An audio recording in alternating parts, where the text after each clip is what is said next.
High on the slopes of sacred Mount Agung, Balinese come to pray at the temple of Shiva, the destroyer.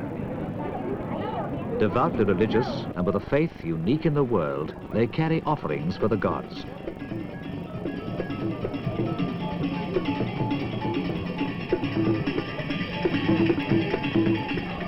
A tiny link in the chain of Indonesian islands, Bali's 2,000 square miles are alive with a people joyful and confident, in spite of the constant threat from the spirit world. Where other Indonesians are Muslim, they are Hindu, but with a dash of Buddhism and roots that go far back into ancient Balinese traditions of nature worship. The Balinese respect everything nature produces. Blessed at the temple of Shiva, rice is passed back to the faithful.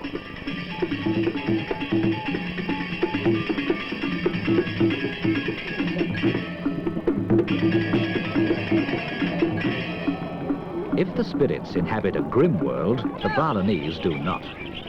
Warm and friendly, they're part of the legend of the island that has attracted travelers from all over the world.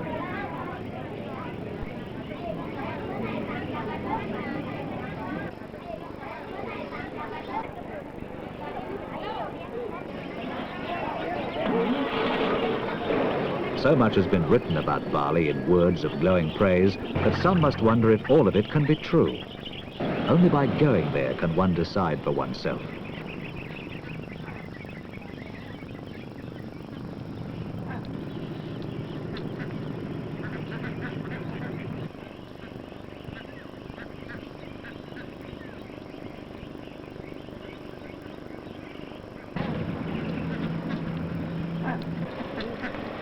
It is rare indeed for a Balinese woman to spill her load.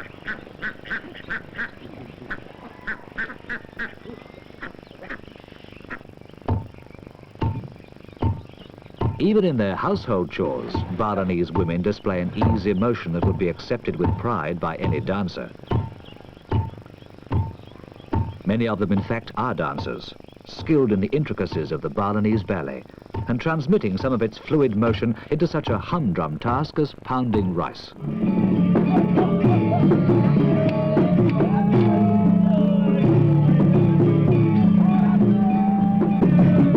The kris, or knife dance, is typical of the many which are performed on religious or festive occasions.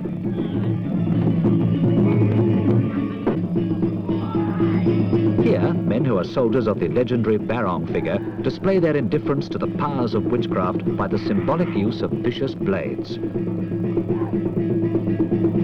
Known to the Balinese as a benefactor of man, the barong's dragon-like form is a symbol of good.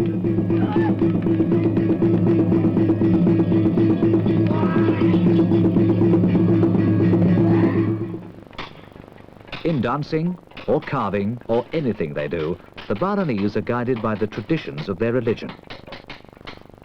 To them, artistic activity is an expression of their faith.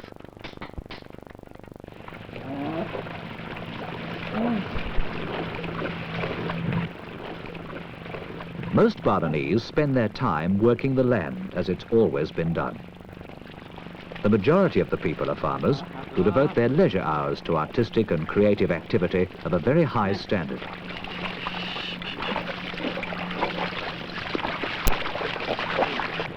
Daily life is governed by the Voluntary Village Council.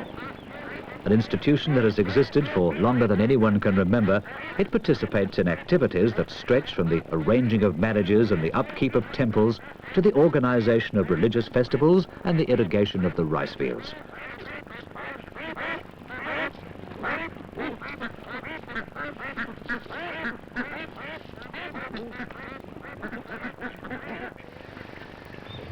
The continuing importance of rice to the Balinese economy is reflected in the fact that a special branch of the council system exists to supervise work in the paddies.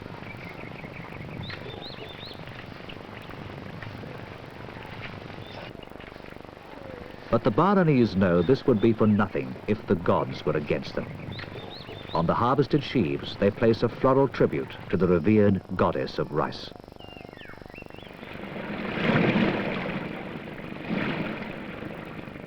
In the gentle golden glow of a Balinese dawn, fishermen set out to harvest the sea.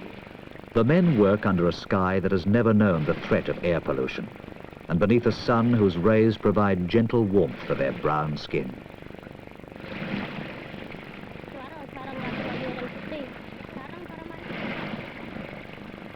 The catch is inspected by keen-eyed women looking for a bargain. It's not the done thing to pay the asking price. Both fisherman and housewife consider that undignified. The tussle of wits that almost always results in a compromise price is enjoyed by both sides.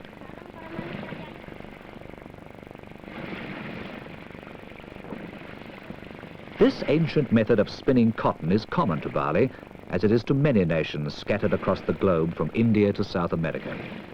Some Balinese still use it to make cotton material for clothing. The skills of the spinner must eventually disappear even from Bali, forced out by modern methods and inexpensive fabrics.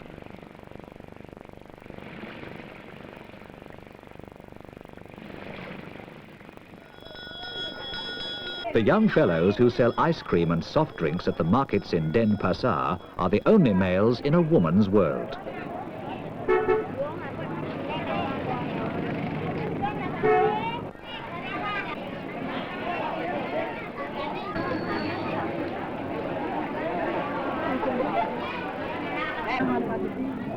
In Bali, most trade is handled by the women, and Denpasar, the capital, is certainly no exception. It's quite the normal thing to see only 2 or 3 men among hundreds of women. The women bring all produce to the markets, set up the stalls, handle all sales, and look after the takings. With much of the island's commerce in their hands, women play an important role in the Balinese economy. 80-degree heat and high humidity, added to the turmoil and tension of buying and selling, bring the need for refreshment. The markets of Denpasar boast a stream where the ladies can enjoy a quick dip before getting back to business. A thriving town, which has always had its share of tourists, Denpasar doesn't have the crime rate or traffic troubles of the larger cities of the world. But beneath the hustle and bustle of 20th century city traffic, the gods of Bali continue to exert their omnipresent influence. No shopkeeper will open his door, and no worker begin the labours of the day without first making an offering to appease the powers of good and drive away evil.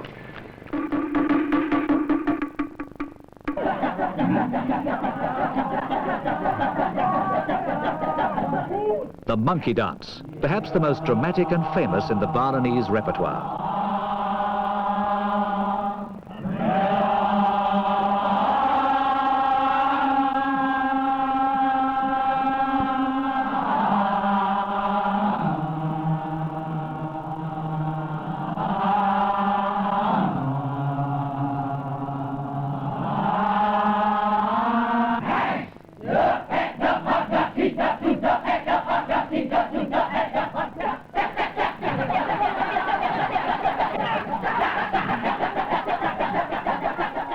The swaying bodies and fluttering outstretched hands tell a story from Hindu mythology as good battles evil.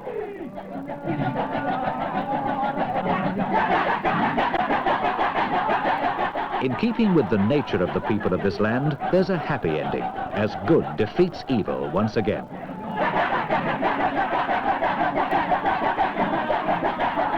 For this is Bali, island of magic.